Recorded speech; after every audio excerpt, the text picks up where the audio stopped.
"Dad isn't well anymore." Those 5 words from my own son's mouth to my bank manager hit me like a sledgehammer to the chest. I stood outside First National Bank of Atlanta, staring at the voicemail transcript my banker had just handed me, watching my 45-year-old son Michael try to steal my life's work by declaring me mentally incompetent. But the next morning I walked through those same glass doors with my lawyer Patricia Chen, and the look on Michael's face was worth every sleepless night his betrayal had cost me. If you've ever been stabbed in the back by someone you raised and sacrificed everything for, if you've ever had family members circle like vultures before you're even gone, settle in tight. Because today's story is about the most expensive lesson in human greed I never wanted to learn, and the sweetest revenge that money can't buy. And if you love stories about family betrayal, legal justice, and old men who refuse to go quietly into the night, hit that subscribe button for Grandpa's Diaries. Trust me, this one's going to make you want to call your lawyer and update your will. At 72 years old, I'd built Henderson Properties from a single rental house into a portfolio worth $12 million. 47 years of sweat, smart investments, and careful planning had created enough wealth to secure my family's future for generations. My mind was as sharp as it had ever been, my health was solid, and I had every intention of managing my own affairs until the day I died. But apparently, my eldest son, Michael, had other plans. The call from my banker, James Morrison, came on a Tuesday morning while I was reviewing property maintenance reports in my home office. "Mr. Henderson, I thought you should know that your son Michael visited yesterday with some concerning claims about your mental state. He's requesting access to your accounts and suggesting we need to discuss power of attorney arrangements." The professional caution in James's voice told me everything I needed to know about how seriously my son had presented his case. I'd trusted Michael with limited financial information over the years, brought him into some business decisions, and even considered him my natural successor for managing the family properties. He was a successful corporate lawyer, married to Angela, living in a beautiful home in Buckhead that I'd helped them purchase. But success apparently breeds its own hunger, and Michael had developed an appetite for wealth that couldn't wait for natural inheritance. Patricia Chen had been my attorney for 15 years, handling everything from property acquisitions to estate planning. When I called her that Tuesday afternoon, her voice turned ice cold upon hearing about Michael's bank visit. "William, this is attempted financial exploitation of an elderly person. It's not just unethical, it's criminal in Georgia. We need to act immediately to protect your interests and document your mental competency."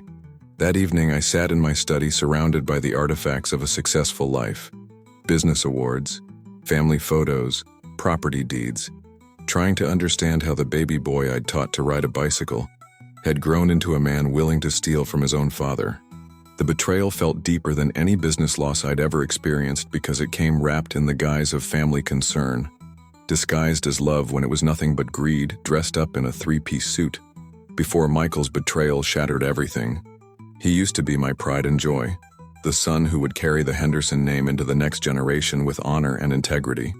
I remember teaching him about real estate when he was just 12 years old, walking through rental properties together while he asked endless questions about cash flow, maintenance costs, and tenant relations. "Daddy, why do we fix Mrs. Johnson's sink for free?" he'd ask. And I'd explain that treating tenants with respect and fairness was the foundation of sustainable business success. Michael excelled at everything he touched. Honor roll student, debate team captain, full scholarship to Morehouse College, then Harvard Law School, where he graduated in the top 10% of his class. Every achievement felt like validation of the sacrifices I'd made, the long nights spent managing properties and reinvesting profits instead of taking family vacations or buying luxury items.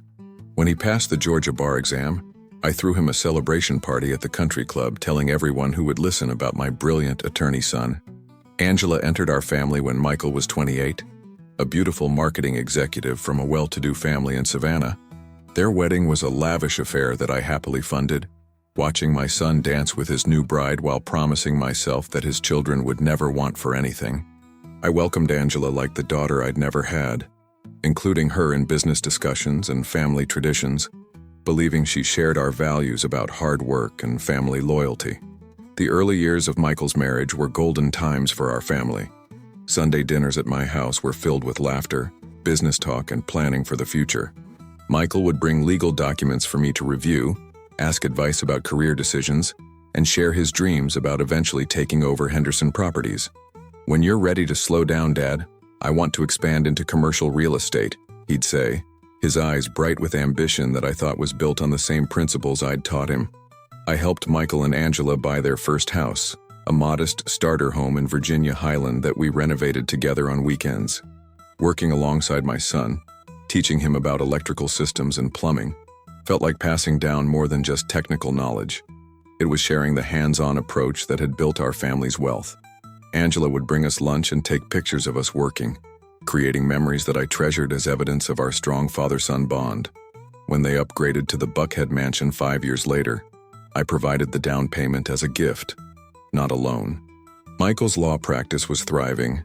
Angela had started her own marketing firm, and they were talking about giving me grandchildren. The house was a showpiece, perfect for entertaining Michael's corporate clients and Angela's social circle.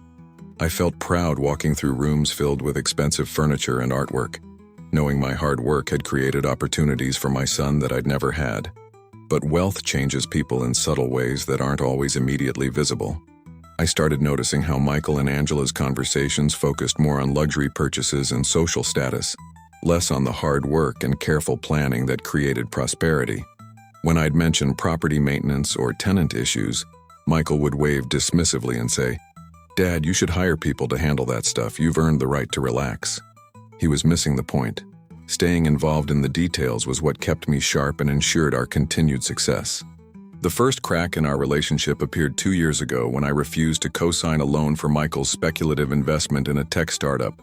He'd come to me with glossy presentations and profit projections, asking for my backing on a venture that felt more like gambling than business. When I explained my concerns about risking family money on unproven technology, Michael's reaction surprised me. "Dad, you're thinking like an old-school landlord instead of a modern investor," he said, his tone carrying a condescension I'd never heard before. That conversation revealed a fundamental shift in how Michael viewed our business relationship. He'd stopped seeing me as a mentor with valuable experience and started treating me like an obstacle to his ambitions. When I suggested he use his own savings for the investment, he looked at me like I'd said something unreasonable. Why should I risk my money when the family has assets sitting in conservative investments earning minimal returns? The entitlement in his voice was chilling. Angela's influence on these dynamics became increasingly apparent during family gatherings. She'd make subtle comments about updating Dad's investment strategy and modernizing the property management approach. Her suggestions always seemed designed to distance me from day-to-day operations while positioning Michael as the natural successor. "William's been carrying this burden for decades," she'd tell friends at dinner parties. "It's time for the younger generation to take some responsibility." Sunday dinners began feeling like business meetings where I was slowly being voted out of my own company. Michael would arrive with spreadsheets and proposals, presenting ideas for major changes to how we managed properties, handled finances, and made investment decisions. When I'd raise concerns or ask for more time to consider his suggestions, Angela would exchange meaningful looks with Michael like they were dealing with a stubborn child who needed patient management. The most troubling change was how Michael started questioning my mental sharpness in subtle but persistent ways. If I forgot a minor detail during conversation, he'd make concerned comments about Dad's memory issues. When I'd take time to consider major decisions, he'd suggest I was getting confused by complex financial matters. These observations were always delivered with apparent loving concern, but they felt like groundwork being laid for some future challenge to my competency. Patricia Chen noticed the shift during our regular legal meetings. "William, I'm seeing some red flags in how Michael is positioning himself regarding your affairs," she told me after Michael had attended one of our estate planning sessions. "He's asking a lot of questions about power of attorney procedures and competency evaluations. You might want to be cautious about how much access he has to your financial information." Her warning proved prophetic. The breaking point came 6 months ago during a family dinner when Michael suggested I was becoming forgetful and making poor financial decisions. He pointed to my recent purchase of a rental property in a gentrifying neighborhood, claiming it was evidence of declining judgment. "Dad's not thinking clearly about market trends anymore," he told Angela right in front of me. "We need to start protecting him from himself." That night I realized my son wasn't planning to inherit my empire. He was planning to take it while I was still alive. The day Michael walked into First National Bank claiming his father was mentally incompetent, he had no idea that James Morrison and I had been friends for over 20 years. James called me immediately after Michael left, his voice tight with professional concern and personal anger. "William, your son just spent an hour in my office painting a picture of an elderly man who can barely remember his own name, let alone manage $12 million in assets. He had documents prepared, medical terminology, and a very convincing presentation about why he needed immediate access to protect your interests." Michael's performance at the bank was apparently masterful, combining legal expertise with filial concern in a package designed to bypass normal safeguards for elderly account holders.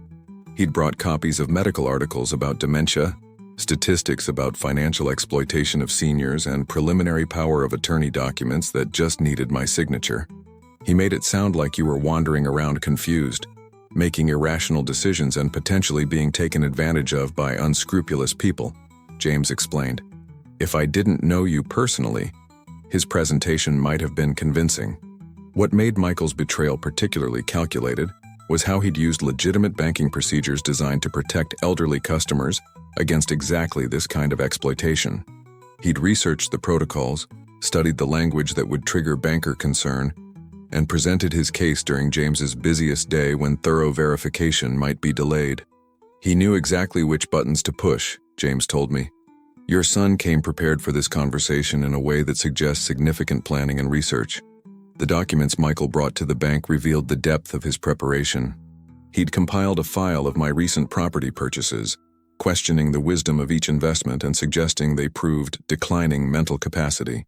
A rental house I'd bought in a transitioning neighborhood was characterized as poor judgment, and my decision to renovate an older property was described as throwing money away on a deteriorating asset. He'd taken my business decisions and reframed them as evidence of incompetence. Angela's role in the scheme became clear when James described seeing her waiting in the bank lobby during Michael's meeting. She kept checking her watch and looking nervous, like someone involved in something they knew was wrong, James observed. When your son came out of my office, she immediately asked how it went. This wasn't a spur-of-the-moment visit. This was a coordinated effort. My daughter-in-law had been complicit in the attempt to steal my life's work. The most chilling detail was how Michael had requested immediate access to my accounts, claiming urgent need to protect Dad's assets from potential scammers and bad decisions. He'd brought transfer documents that would move my money into accounts he controlled, supposedly for safekeeping but realistically for his benefit. He wanted to move millions of dollars based on unverified claims about your mental state, James said. If I hadn't known you personally, your son might have walked out of here with legal access to everything you've worked for. What saved me was James's integrity and our long friendship. Instead of processing Michael's requests, he'd stalled for time and called me directly. I told your son I needed to verify some account details and would contact him within 48 hours, James explained. That gives us time to document your competency and protect your interest before he realizes his plan failed. The irony wasn't lost on me. My own banker had more loyalty than my own blood. That evening, I sat in my study staring at the voicemail transcript James had provided, reading my son's words over and over. Dad isn't well anymore. He's making poor decisions. Someone needs to protect him from himself. I'm willing to take responsibility for his financial welfare. Each phrase was carefully chosen to sound like loving concern, while actually describing a man too incompetent to manage his own affairs. Michael had tried to steal my empire using my love for him as the weapon. The night after learning about Michael's betrayal, I barely slept, but my mind was crystal clear and focused on one goal: documenting my mental competency so thoroughly that no court in Georgia would ever question my ability to manage my own affairs.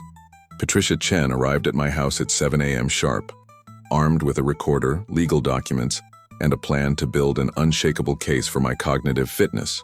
We're going to turn your son's weapon against him, she said grimly. By the time we're finished, his claims will look like attempted fraud. The first step was a comprehensive mental evaluation with Dr. Sarah Kim, a geriatric psychiatrist Patricia had worked with on previous elder abuse cases. Dr. Kim put me through 3 hours of cognitive testing that would have challenged someone half my age. Memory recall, mathematical calculations, logical reasoning, and complex problem-solving scenarios. Mr. Henderson, Your cognitive function is not just normal for your age, it's superior, she told me afterward.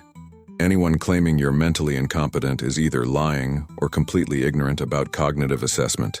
Rosa Martinez, my housekeeper for 20 years, became a crucial witness to my daily mental sharpness.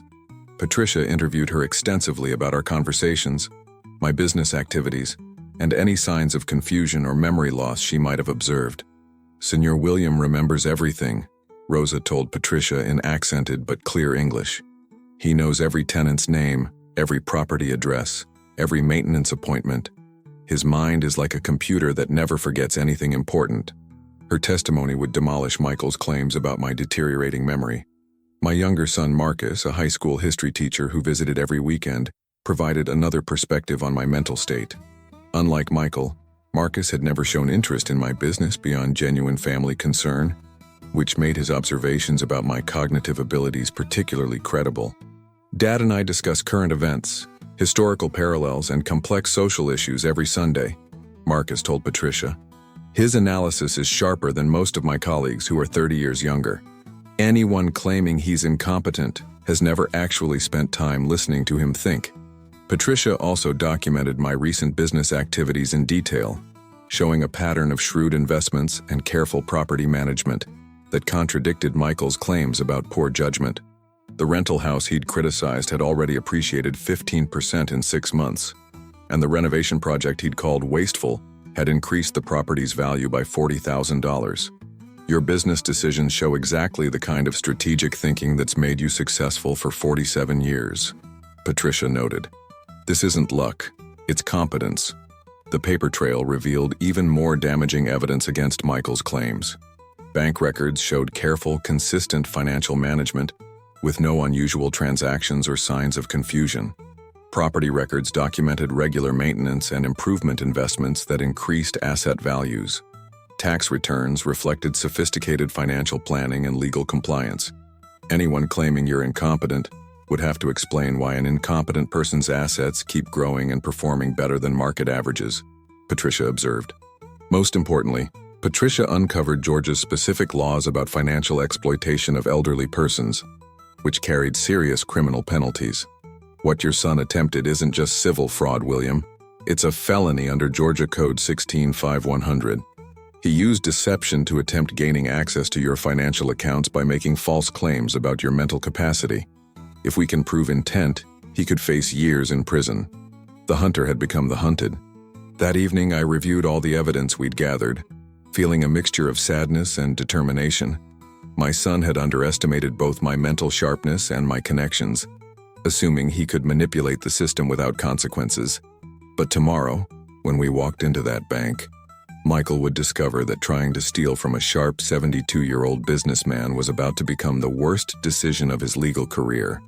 Walking into First National Bank the next morning with Patricia Chen at my side, carrying a briefcase full of evidence documenting my mental competency, I felt like a general leading troops into battle. James Morrison had arranged for us to use the bank's conference room, and when we arrived, Michael was already there with Angela and their own attorney, clearly expecting to finalize the power of attorney arrangements he'd initiated the day before.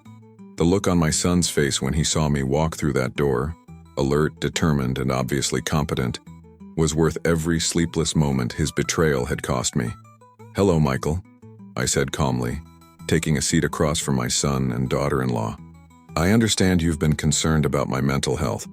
How thoughtful of you to discuss my private medical condition with my banker without bothering to consult me first." The color drained from Michael's face as he realized his carefully planned scheme was about to collapse around him. Angela's eyes darted between her husband and the door like she was calculating escape routes. Patricia wasted no time establishing the legal framework for what was about to unfold. "Mr. Morrison, we're here because Mr. Henderson's son made false claims about his father's mental capacity in an apparent attempt to gain unauthorized access to his financial accounts. This constitutes attempted financial exploitation of an elderly person under Georgia law, which carries serious criminal penalties." Her words hit the room like a legal bomb, and Michael's attorney immediately started taking notes. Dr. Kim's cognitive assessment results destroyed Michael's competency claims with scientific precision. Patricia presented the test scores, professional evaluation, and written opinion that not only confirmed my mental sharpness, but specifically noted my superior cognitive function for someone my age. According to this geriatric psychiatrist, Mr. Henderson's mental abilities exceed normal parameters, Patricia explained to James. Anyone claiming incompetence would need to explain how an incompetent person scored in the 95th percentile on standardized cognitive assessments. The business records painted an even more damaging picture of Michael's false claims. Property appreciation schedules, rental income reports, and investment performance data showed consistent success in complex financial management. These aren't the records of someone with declining mental capacity, Patricia noted, spreading documents across the conference table. This is evidence of continued business acumen and strategic thinking that would challenge professionals half Mr. Henderson's age. Michael's attorney tried to salvage the situation by suggesting his client had been acting out of genuine concern for his father's welfare. But Patricia had anticipated this defense and pulled out the recordings of Michael's bank visit, which James had preserved following standard bank security protocols. Concern for welfare doesn't typically involve requesting immediate access to someone else's accounts, Patricia countered. This was attempted theft disguised as family concern. The moment of truth came when Patricia presented Georgia's financial exploitation statutes and explained the criminal penalties Michael was facing. Attempting to gain access to an elderly person's financial accounts through false claims about their mental capacity is a felony, she stated flatly. Mr. Henderson could file criminal charges, pursue civil damages, and seek restraining orders to prevent further contact. Michael's face went white as he finally understood the legal jeopardy his greed had created. James Morrison formally rejected Michael's power of attorney request and documented the incident in the bank's elder abuse prevention files. Mr. Henderson, your accounts remain under your sole control, and we've flagged them to prevent any future unauthorized access attempts, he announced. Angela was crying quietly, finally understanding that their attempt to steal my life's work had not only failed, but potentially destroyed their own future. My son sat in stunned silence, watching his legal career and family relationships crumble under the weight of his own greed. 6 months after that confrontation at the bank, I was sitting in my lawyer's office signing papers that would change my family's future forever, but not in the way Michael had planned. Instead of stealing my empire, his attempted betrayal had cost him everything: his inheritance, his relationship with me, and nearly his legal career. Patricia Chen had negotiated a settlement that avoided criminal prosecution in exchange for Michael's complete removal from any involvement in my business affairs, and a signed confession of his attempted fraud. The new will I signed that day reflected hard-learned lessons about character, loyalty, and the difference between children who love you and children who love what you can provide. Marcus, my younger son, who had never shown greed or entitlement, became my primary heir and business successor. Rosa Martinez, who had served my family faithfully for 20 years, received enough money to retire comfortably. Even James Morrison, the banker whose integrity had saved my fortune, found himself mentioned in my estate planning. Michael and Angela's world had unraveled exactly as their greed deserved. The legal settlement included their agreement to never contact me directly or attempt to influence my business decisions. Michael's law firm, learning about his attempted fraud against his own father, had quietly asked him to resign to avoid the scandal. Their Buckhead mansion, heavily mortgaged based on expected inheritance, was now in foreclosure. The lifestyle they'd planned to steal from me had evaporated along with their credibility and reputation. Patricia's son, Thomas, fresh out of law school, joined my legal team and proved instrumental in restructuring my estate to prevent future exploitation attempts. Working with young people who demonstrated integrity and competence reminded me why building wealth had always been about creating opportunities for the next generation, just not necessarily the generation I'd originally planned to benefit. Character matters more than genetics when it comes to carrying forward a family legacy. Marcus embraced his new role with the same thoughtful approach he brought to teaching, asking intelligent questions about property management and investment strategy, while never showing the entitlement that had corrupted his older brother. Sunday dinners at my house became celebrations again, filled with genuine conversation about business, current events, and plans for expanding our real estate portfolio responsibly. The absence of Michael and Angela's toxic presence made every gathering more authentic and enjoyable. The most satisfying consequence of exposing Michael's betrayal was how it strengthened my relationships with people who had always treated me with genuine respect and affection. Rosa's gratitude for her retirement security, Marcus's appreciation for his new opportunities, and Patricia's pride in protecting her longtime client created a chosen family built on mutual respect rather than genetic obligation. Sometimes the best revenge is simply living well surrounded by people who value character over capital. Looking back on that dark chapter, I realized Michael had actually given me a gift by revealing his true nature while I was still alive to respond. His attempted theft forced me to examine all my relationships through the lens of genuine loyalty versus financial opportunism, leading to decisions that will protect my legacy long after I'm gone. The son who tried to steal my empire ended up losing everything, while the people who stood by me during the crisis gained security, respect, and my lasting gratitude. Have you ever discovered that someone you trusted was planning to betray you? Have you learned painful lessons about the difference between people who love you and people who love what you can provide? Share your story in the comments below. I'd love to hear how you handled family betrayal and rebuilt trust with people who deserved it. And don't forget to subscribe to Grandpa's Diaries for more tales about family drama, legal justice, and the sweet satisfaction of outsmarting people who underestimate old folks with sharp minds and good lawyers.